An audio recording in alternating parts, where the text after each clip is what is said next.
Hello everybody and welcome back to the labs. I am Tousty and thank you for joining me here on another episode of ResonantRise. Oh yeah, having a lot of fun.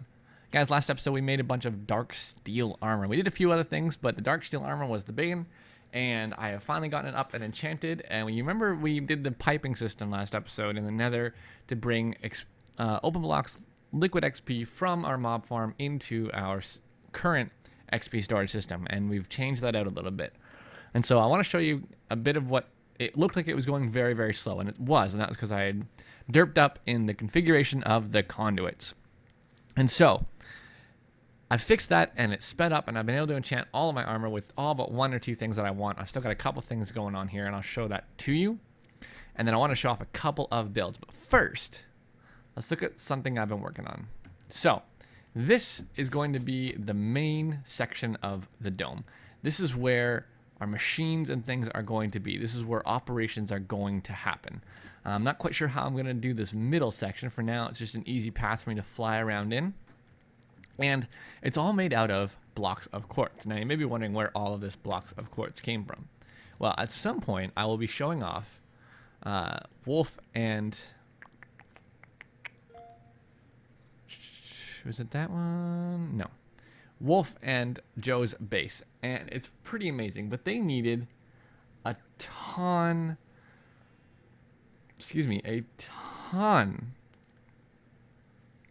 of stuff. Like a ton of quartz for this. And so what ended up happening was I made them a little farm. So I've got 324 stacks of blocks of quartz left over, which is about 20,000 blocks of quartz. And I made that down here. I am experiencing a bit of frame rate lag. I'm going to have to figure that out in a minute here. Oh, you know, I think I know what's causing that. I'll show you that in a minute.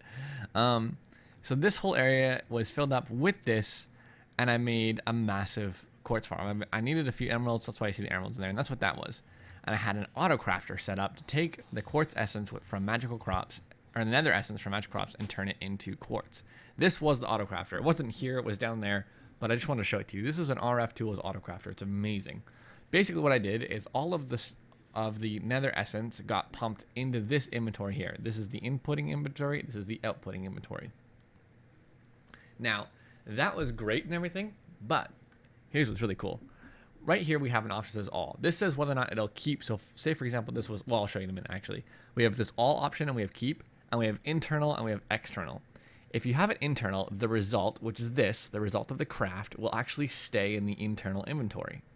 If you have it set to external, it'll go here, so you can pull it out. The thing about keeping it in here is that if... Do we have any nether essence? I just want to show you this. I do. Okay, so when I put the nether essence in here, it'll craft quartz, and it'll keep the quartz in this inventory because it's set to internal.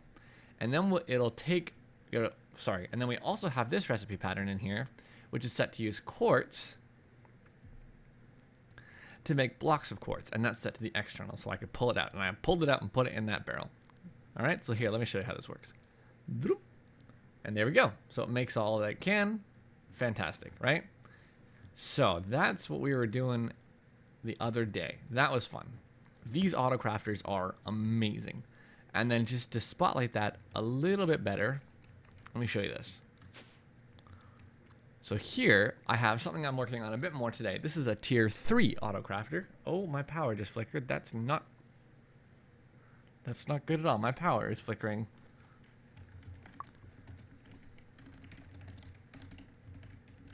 I've been working on making some compressed cobblestone.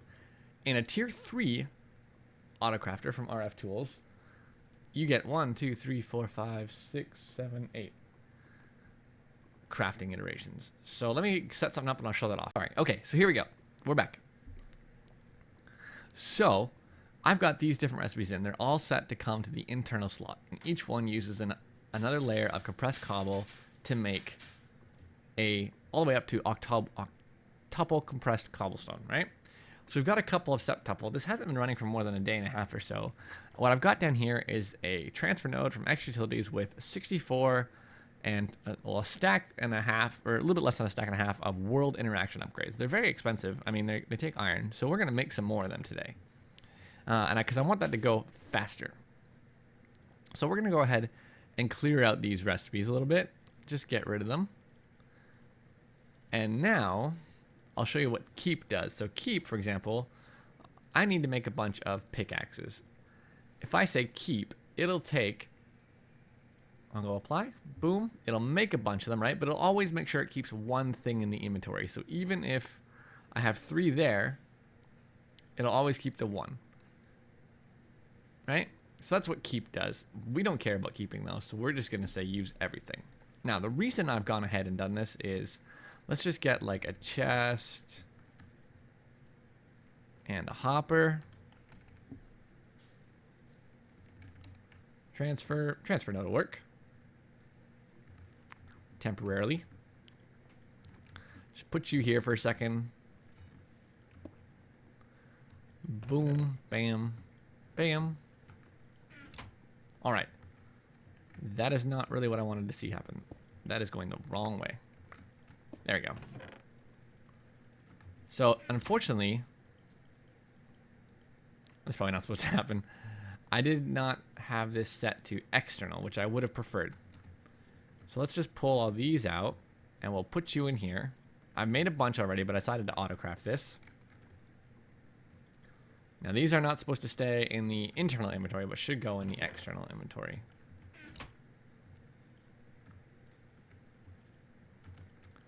I also will probably need to fuel this guy with power eventually. And just for the sake of what we're doing, let's go speed upgrades. I'm pretty sure I have a few of them, or a half stack. No, you don't need to be going into that.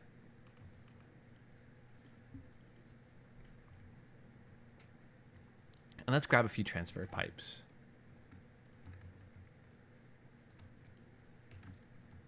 What? That was weird.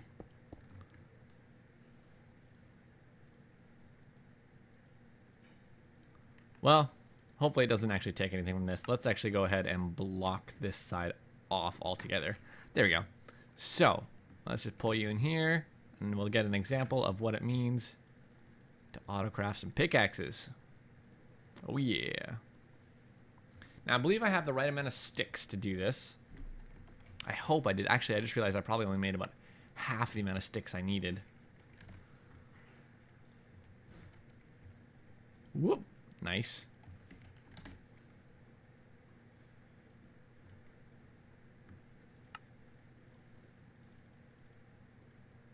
And a button. That's all right. Just throw you guys in here. And I'm going to make as many of these world interaction upgrades as I can. So while those craft up, you can see it doesn't take a whole lot of energy, but you do need to keep power to get this done. We're going to actually be almost right on target. That was awesome. So they're really quite quick, and you can increase their efficiency and speed. So if we come down here to our crafting tier 3, we see it's infused at 7%. With the RF Tools machine, you can increase all of their energy efficiencies and I believe operational speed by infusing them with dimensional shards, which we did have some of, but I've unfortunately used them all to infuse this in the machine infuser, which is right here. So you put your machine in this slot, and you put your shards in that slot, and boom, bam, it infuses it. All right, so that's done. Let's see how many of these world interaction upgrades I can make now.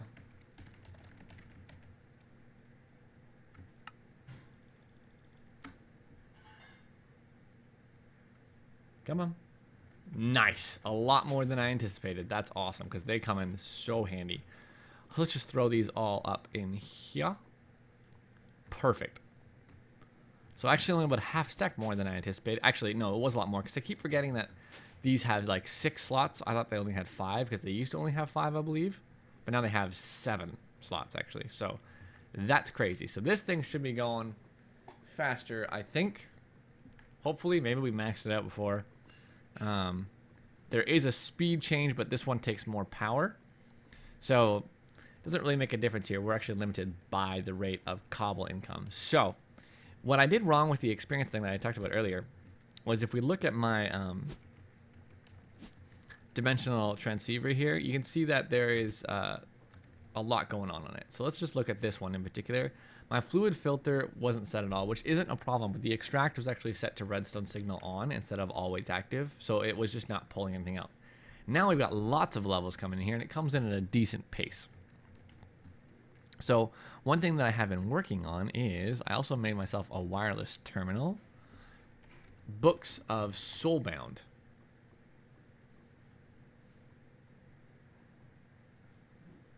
Which I guess I must have put in my backpack.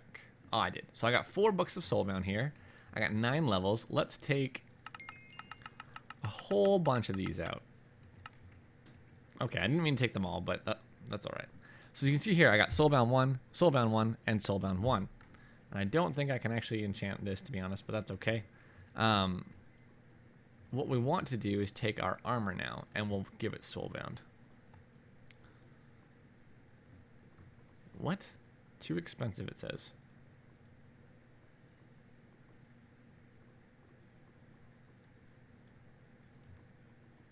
I am confused. How could it possibly be too expensive?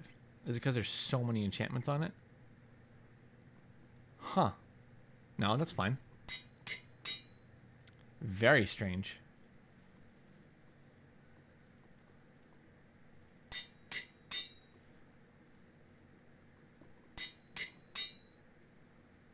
It just won't do it for the Dark Helm. It's not on there already, is it?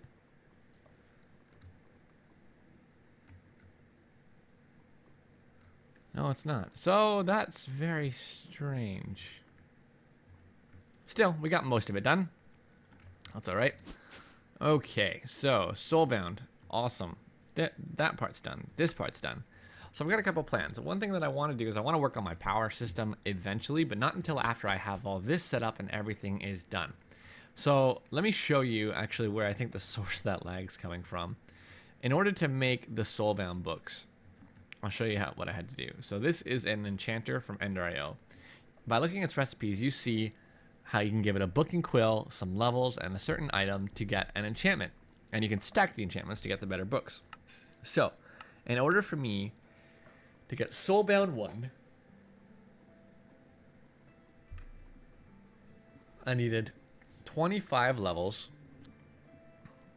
with an Ender Crystal. Ender Crystals are vibrant crystals, which are easy enough to get. 100,000 RF, not a big deal. 10 levels, and the Soul Vial of an Enderman. So, you know, that's kind of a bit harder to do. So for some reason, though, when I did this, I saw, okay, I need that crystal. I know I need to infuse, actually, a Soul Vial of a villager. So I thought there was a villager. For future reference, if you have a mob farm, you can actually pump experience right into this.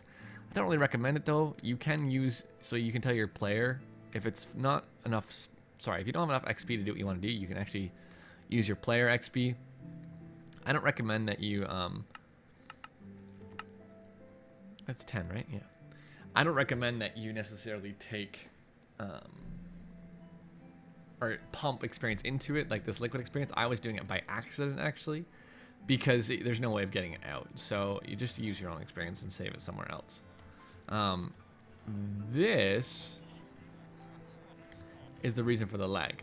I thought I needed villagers. So I'm going to go out on a limb and say that this is probably why there's a bit of lag. So we might need to go on a small killing spree here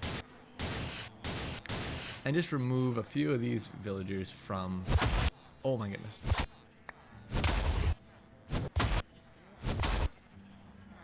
There we go. It's starting to get better already, isn't it? If I need more, I can get more. What I did is I set up an MFR auto spawner with a copy of a villager, fed it some mob essence, and we're good to go. And if you remember, we get this mob essence from our sewers. What's the matter with the sewer? I'm so glad this doesn't destroy anything, because it is fun to shoot. And it's a great AoE. Awesome. Alright, so we'll leave a couple here, because why not? But that was my little villager pit. And I had to block off this hallway because it was actually just, they were going everywhere. There were villagers everywhere. It was so bad. So, that happened. One thing I want to do right now is I do want to look at the lighting. I think I'm going to continue to use these panels from Z-Tones. So Z-Tones have these illuminated flat lamp things that are pretty cheap. One crafting iteration makes 16 of them. And if you want them to be a bit more subtle, you just put them in here and they're kind of invisible-ish. I mean, they're still quite obvious because they do give off light. So I don't know exactly what they were going for there. But I am definitely going to use these in the build here. Top floor, not quite sure how I'm going to handle that yet. But for now, we will be putting these kind of like here. A couple in from the pillars. Because eventually, I want these pillars to have conduits running up and down. Not in the corner, but like right here. On this block, there'll be conduits going everywhere. At least that's the design plan for now, but we always know how my design plans go. So just gonna light a few of these up. I do have to do a bunch of work on the dome today. We are supposed to be migrating the server today to a more reliable host, to a dedicated box that we can just kind of not worry about the latency in the node like we have been. And that should help. I haven't been able to record as much as I really wanted to because I've been having, I think yesterday I took a screenshot at 165 millisecond ping. And that may sound crazy or like I just have terrible internet. No, it's not that. My internet's not fantastic, but it's not terrible. I would like a bit more speed out of my internet, but for now it does what I want. You know, it serves me well. One of the things that that was caught, like if I ping the actual server, so let me start this over. For people who don't know, when you go to like MC Pro Hosting or GG servers or anything like that, and you purchase hosting services for your Minecraft server, you're not, if you're just getting a middle of the line server, you know, you're paying less than a large sum of money, you're not actually getting your own sort of dedicated computer to serve your Minecraft needs. What you're getting from that is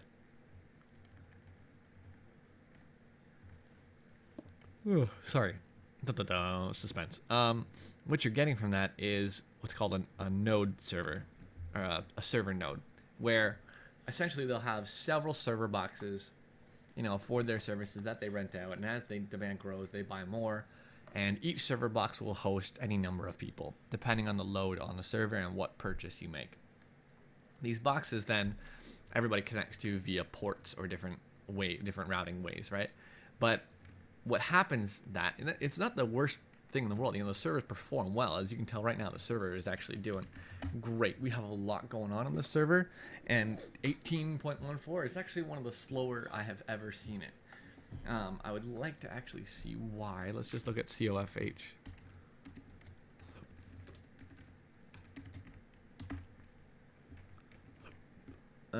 Where are we losing? Oh, nowhere really, to be honest.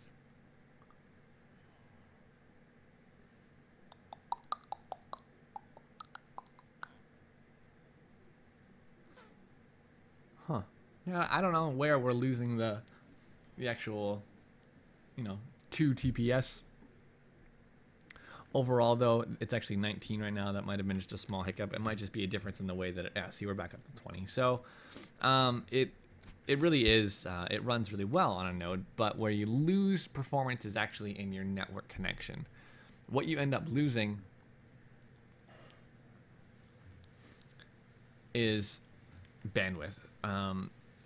You end up sharing your network connection essentially with everybody else on that server. So if I'm paying for a server and it's hosted on a node and the node is given to me and there's 8 other people, the node is essentially just your PC, or the node is how you get into your particular part of that little computer. And now it is a server, so it's not a PC, I know, but basically what happens is I connect to a particular part of that computer, and I go through the same network connection as everybody else that's using different pieces of that computer. So if you got somebody on that node who's got a server with 12 people, their performance may be lacking server-wise because of the load, but they're still using all of that bandwidth, and it's chewing up yours. And it's gotten to the point where it's so bad for me for some reason. The other guys have been having issues, but I don't think to near the extent that it's physically not playable for me. For 180 millisecond lag, which I saw at one point yesterday, to put that in perspective, that's about 3 minutes. Where if I open, for example, my AE system, I have to sit and wait for about 3 minutes for it to open up. Now, that's not great for me. In fact, that's actually really hard, and it's almost impossible to record with. I don't know anybody who would enjoy watching that. So, it's been rather difficult to get episodes done. That being said, right now things are working pretty well. I don't know if it's the weather. There's a lot of people out of power. It's kind of a rough time for weather in the country, and therefore maybe that's why I have such a clean connection. It's usually at this point in the day when my connection starts to take a small dive. So, I'm going to continue to work on this dome, bring you guys back, show you some progress, and hopefully we'll be able to maybe even announce the server move at that point. Who knows? We'll see. We are expecting it today. Alright guys, we'll be back. Alright, so we're back and I made a bit of progress. This is kind of the look I'm going for, I think, for the center spirey thingy here, and I might need to make it into like a point. I don't know. And these, all these gray quartz blocks are actually possibly temporary. I like the way they look, but they don't really fit into this. So they may have to be like a blacky colored. I wanted to try and match this interior color. And in lieu of that, they may need to actually be this outside, the cyan color here. But so we got a bunch of the tinted glass from Z-Tones, which is the same stuff we're using. Oh, that stuff is really easy to break. Wow, that's super easy to break. Which is the same stuff we are using up here and in the centers. So that's going to be that, and that may even be most of the filler here. I haven't quite decided what I'm going to do with that. And then we've got what we got going on here. So the quartz blocks for the floors. We just got some covers and things going on. Trying to give this a bit of aesthetically pleasing look.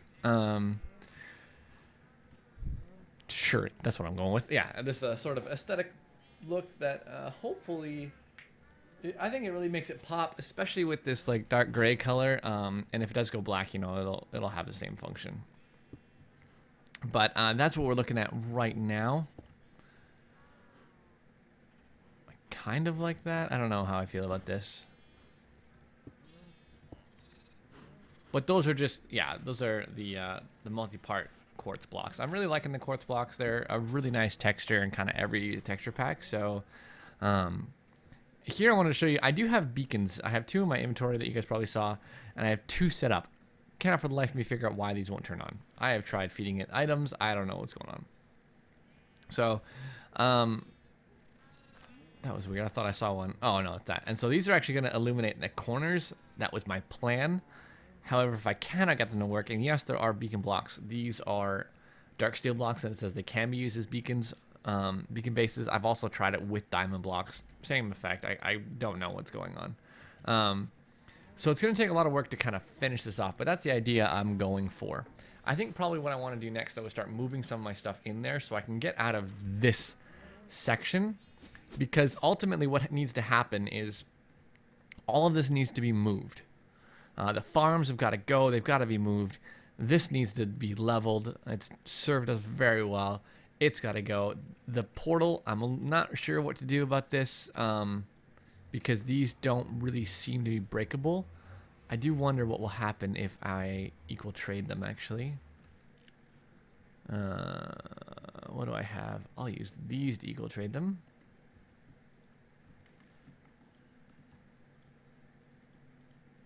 Yeah, nothing. So these are like unbreakable once you put them down.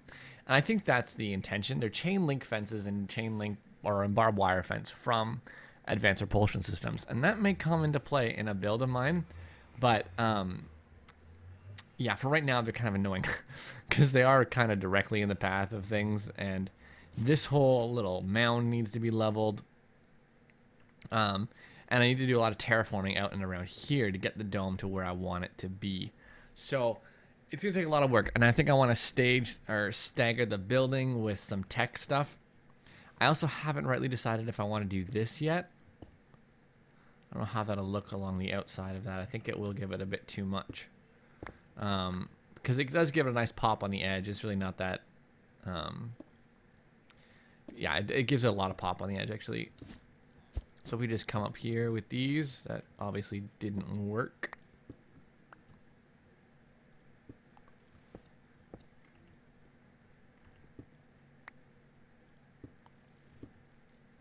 Can I,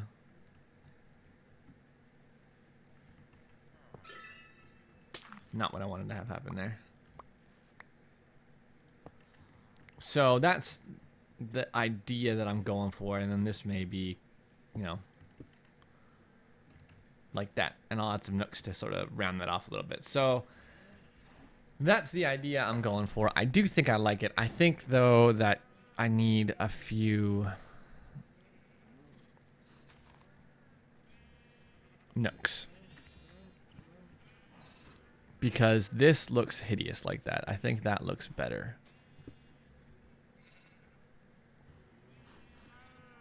I might actually need to add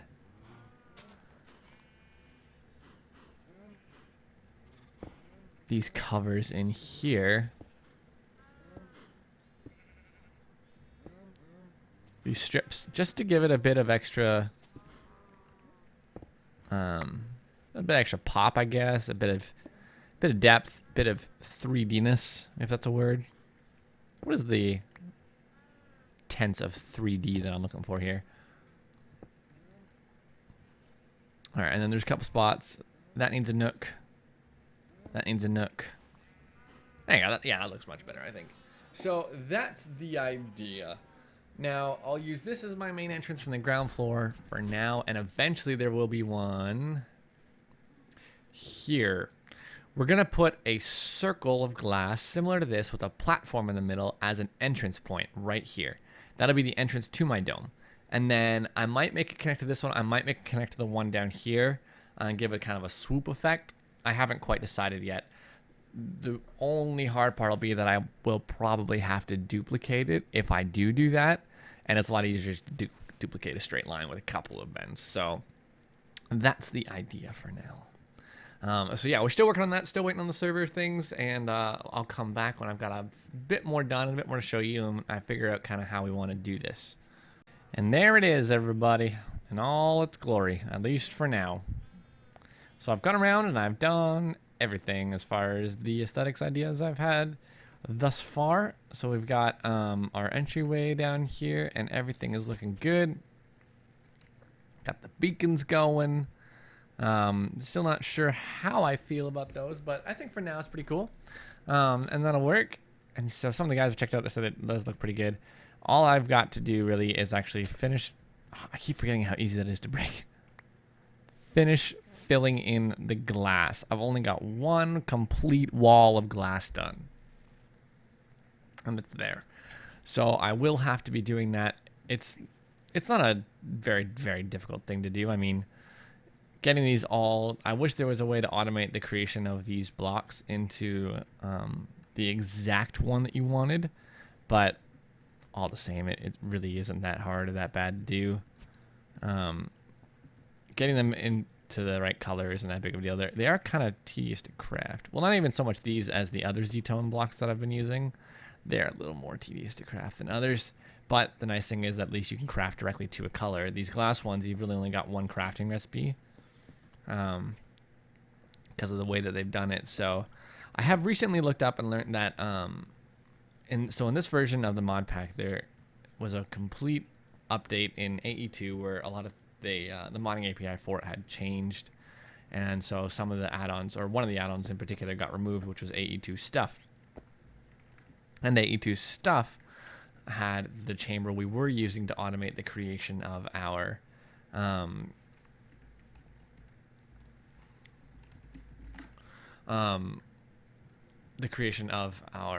pure crystals. And while I don't have an issue setting up an automated system for any other variation of those or creation of that, I don't think I want to, because I just realized that AE2 Stuff has been updated to the newer version and will therefore hopefully be in the next update as well. And I just realized I seem to have lost a... I seem to have lost an ender marker somewhere. That's a problem. I went and picked up my ender quarry, and apparently I misplaced one of the markers. That's devastating to me. Oh well. Kind of forgot I had a magnet. That's not how you throw snowballs. All right, so that's there.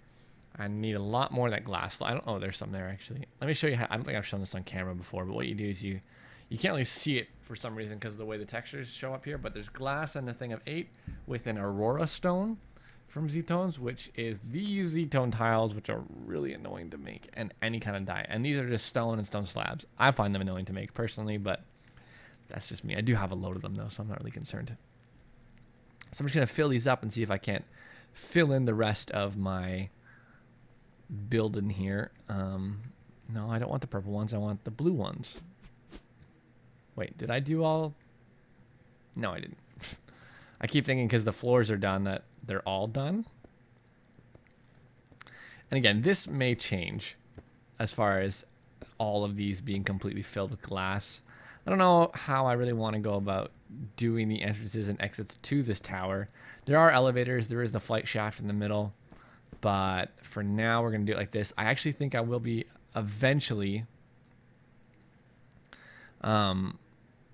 I will eventually be changing these to be solid parts because I need to be able to run conduit. And while I can do that in the facade blocks, I might need to have these actually turn into one layer of blocks on the top of each thing, possibly the bottom as well. I don't know. We'll see how that looks and whether or not it'll be necessary. It kind of depends on... The conduits going up the corners will definitely be exposed, but the rest of them not so much.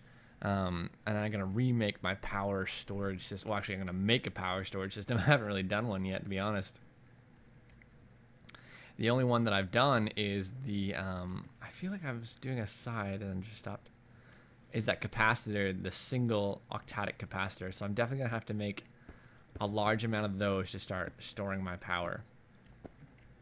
And I'm not even really sure. We bumped up the production of gunpowder. So all of the mechanism machines that I was using in the mining dimension, if you guys remember, I had set up there an automated system to make gunpowder using a cobble gen. The cobble gen fed into a crusher, which crushed it into sand from mechanism. I believe it was a crusher. Might have been an enrichment chamber. One of the... I thought I knew this.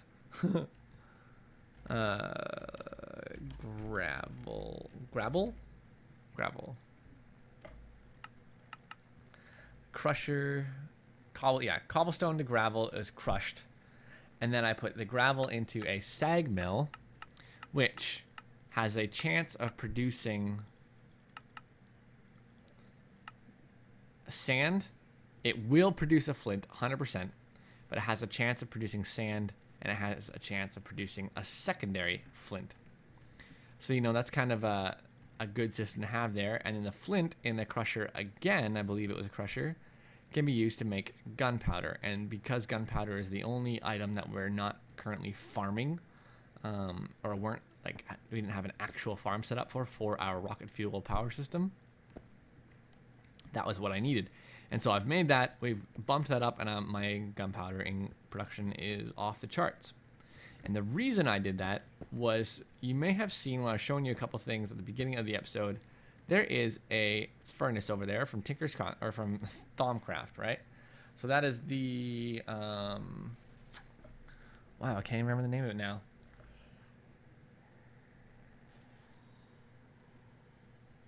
I don't want to look it up. It's a magical furnace. It doesn't require any fuel, but it is sped up by having Ignis from a node nearby. And now Ignis from a node is easy because our node produces Ignis, so therefore I just had to, you know, send some over there. And in Thaumcraft, you can actually filter what kind of V goes through a node through a V relay with the shards. So you get like for example, I wanted only Ignis to come this direction. So you can see those relays are actually red, right? So you can see that these relays are orange. If if you right click the relays with a shard, it sort of attunes it to a certain kind of V. So only Ignis V can go through that direction of the conduit, or of the V relay. And it sits, I kind of piped it all the way around because I wasn't really sure. It looked like there was an animation for the Ignis V to go to the Arcane Alembics, to the, gosh, I just gotta go over here and remember what this stupid thing's called.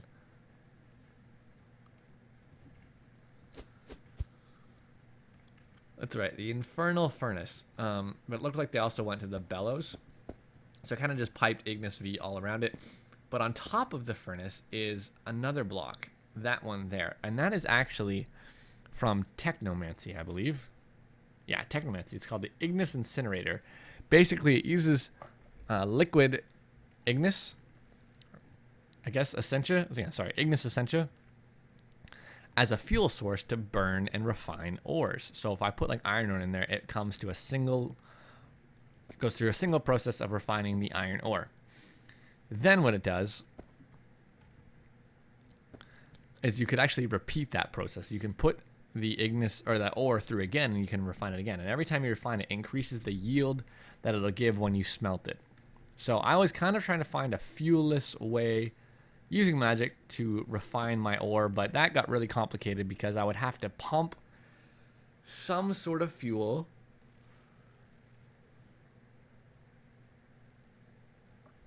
I guess it really isn't that complicated. I thought it would be, but I would have to pump some sort of fuel into our system here to melt down to get the Ignis Essentia and then constantly push it in. And what I would have to melt down is gunpowder. That would be a really efficient way for me to do it. Because and here's where it really became an issue that I sort of balked at. Each one of these, let me show you here. Let me grab some ore.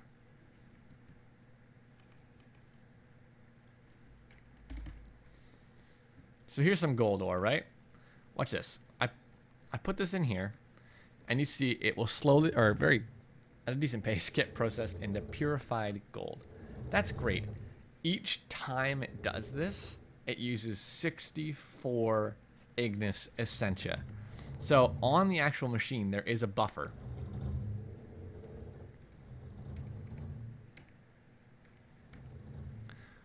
Is my helmet not turned on? Or maybe it's just not showing because it doesn't care. No, it's turned on. Okay. So when this machine has no work, you'll actually be able to look at it with the goggles of revealing here and see how much Essentia it has stored in its internal buffer. It stores a full stack of 64 Essentia. That's why that first one was really fast and this one's kind of slow. So what we've done is there's ME conduit running almost right underneath this. For some reason, I could not get it to export the Essentia, but what we're doing here is I have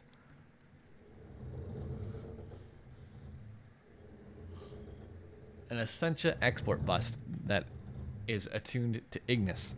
And what you do is you actually get a vial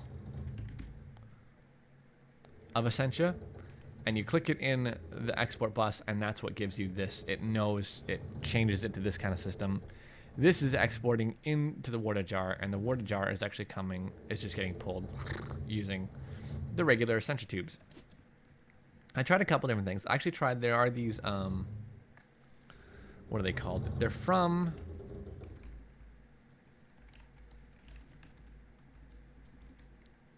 called coils, right? These things. These are Essentia coils. They're supposed to wirelessly transmit Essentia. You put one down on where you want the Essentia to end up, as far as I could tell, and then you use this hammer to attune this coupler to an Essentia source. So the idea is you'd put it on here, right-click it, shift right-click it, whatever, and then you click it on like this jar, and it would suck it on over. It sort of kind of looked like it should work and then didn't. And then the one time I thought it really would work, it actually crashed the server, and I had to use Forge to remove the broken tile entity. So,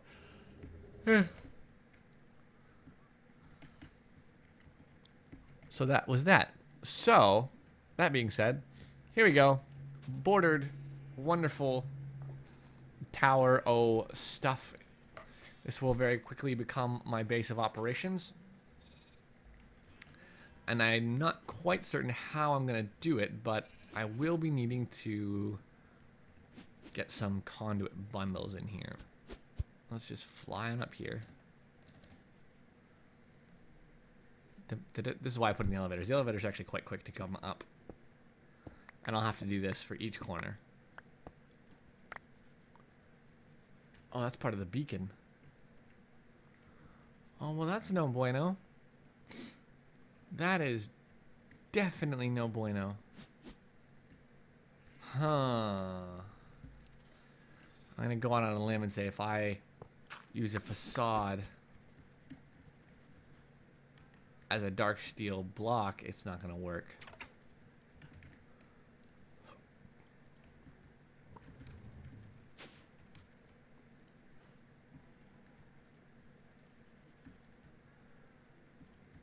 Let's go try it, shall we? Why is there experience way over here?